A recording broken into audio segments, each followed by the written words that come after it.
everyone, and welcome back to my channel. In case you're new here, I'm Jessica. If you're breaking out and you're not really sure why, this is a video that you're really going to want to watch. If you suspect that you might have hormonal acne, like the kind of acne that's usually along the jawline, the chin, that's like cystic, painful, and just really difficult to get rid of, stay until the end because I have a suggestion that will really help a lot of you out, because it definitely helped me out in balancing out my hormones naturally. Let's get into the things that could be causing you to break out that you're not really thinking about. First and foremost, it's your phone. Think about it. We're constantly touching our phones. I feel like everyone at some point in their life has experienced breaking out specifically on one side of their face way more than the other side, and that usually tends to be the side that you hold your cell phone to. A few years ago, I found out that the average person's cell phone has more bacteria on it than a public toilet seat. People take their phones to their bathrooms with them. Like, I mean, really think about it. Your phone is getting a lot of hands-on attention, and you're transferring bacteria on it all day. So this is also why I don't really want to touch anyone else's phone. You could be at a bar, a guy's holding his phone is filthier than the toilet seat at the bar. Like, think about it like that. It's disgusting, it's revolting. I don't want to touch it. So here's what I do. It's like 10 seconds that'll transform your life. Every single day, like right before bed, I make sure to disinfect my phone, but I also make sure to do this especially whenever like I come back from outside, like out in the world, okay? A spray bottle filled with rubbing alcohol. I spritz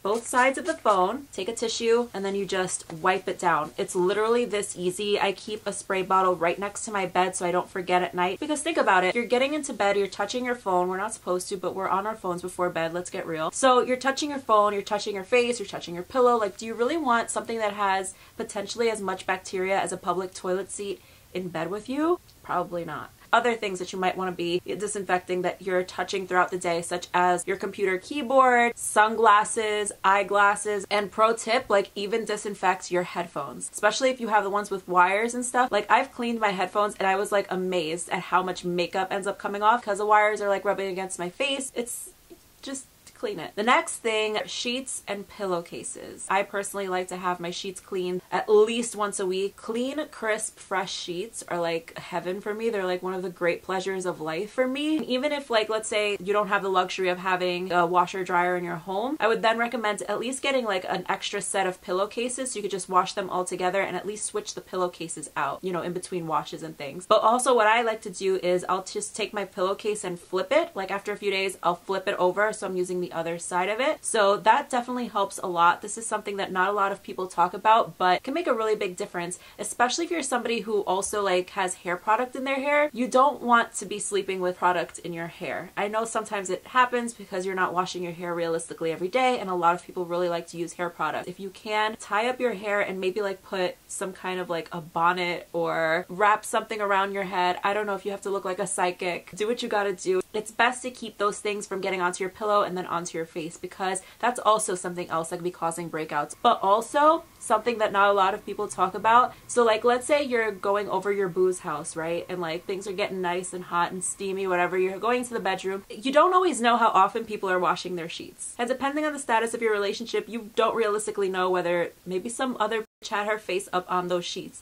So like, these are the things that I think about. It's terrible. But I follow the shade room. People cheat all the time. So I would ask how often somebody washes their sheets, but also just try not to put your face on anything if you can avoid it. If you're gonna spend the night, bring your own pillowcase. I don't care how weird somebody thinks I am, as long as it helps me keep my skin clear. Judge me all day. The last thing I'm gonna mention is pretty obvious, especially if you're somebody that wears makeup a lot. Most likely, if you're breaking out, you're reaching for the makeup like extra. So you wanna make sure that you're cleaning your brushes at least once a week. I know it's a pain in the ass, but especially when it comes to your face brushes like foundation, concealer, if you're somebody who wears makeup every single day. I personally don't wear makeup every single day. That's also a helpful thing. But if you're somebody who wears makeup every single day, then I definitely suggest at least making sure that you clean your foundation and concealer brushes every few days. So you don't have to do like all your brushes. You can just do like 2 or 3 brushes that you use. A lot of people ask me, what do you use to clean your makeup brushes with? And what I do is, because I noticed there's some products where the foundation can be really stubborn and hard to get out of the bristles. So I like to do a little bit of like oil. You can do like an olive oil or something just to help break up the makeup and help get it off of the bristles. But then to really clean and disinfect, I use Dawn dishwashing liquid. It's supposedly good enough for the little ducks, so if it's good enough for the ducks, it should be fine for my brushes. It definitely helps. Of course, there's so many other things to think about, like maybe you've tried a new product that's like not agreeing with you, maybe it's something in your diet. There's so many, it's like you have to be a detective. It's like freaking CSI when you break out, like you have to figure out how the hell this happened. Honestly, it's a disgusting world that we live in.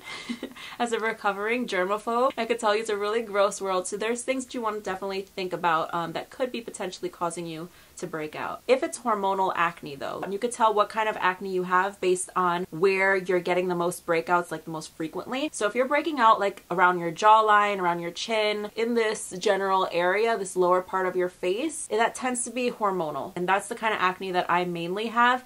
And it's really a nightmare because your hormones just like fluctuate. They're very sensitive. The wind can blow a certain way and like all of a sudden they're out of whack. But I made a video a few months ago talking about something that helped me to balance out my hormones naturally because I'm somebody who doesn't want to take birth control. I'll put a link to that video in the description box down below, as well as some other skincare videos that I think you might really enjoy and benefit from. So that's all for this video. I hope you guys enjoyed it and found it helpful. And as always, I look forward to talking to you again very, very soon.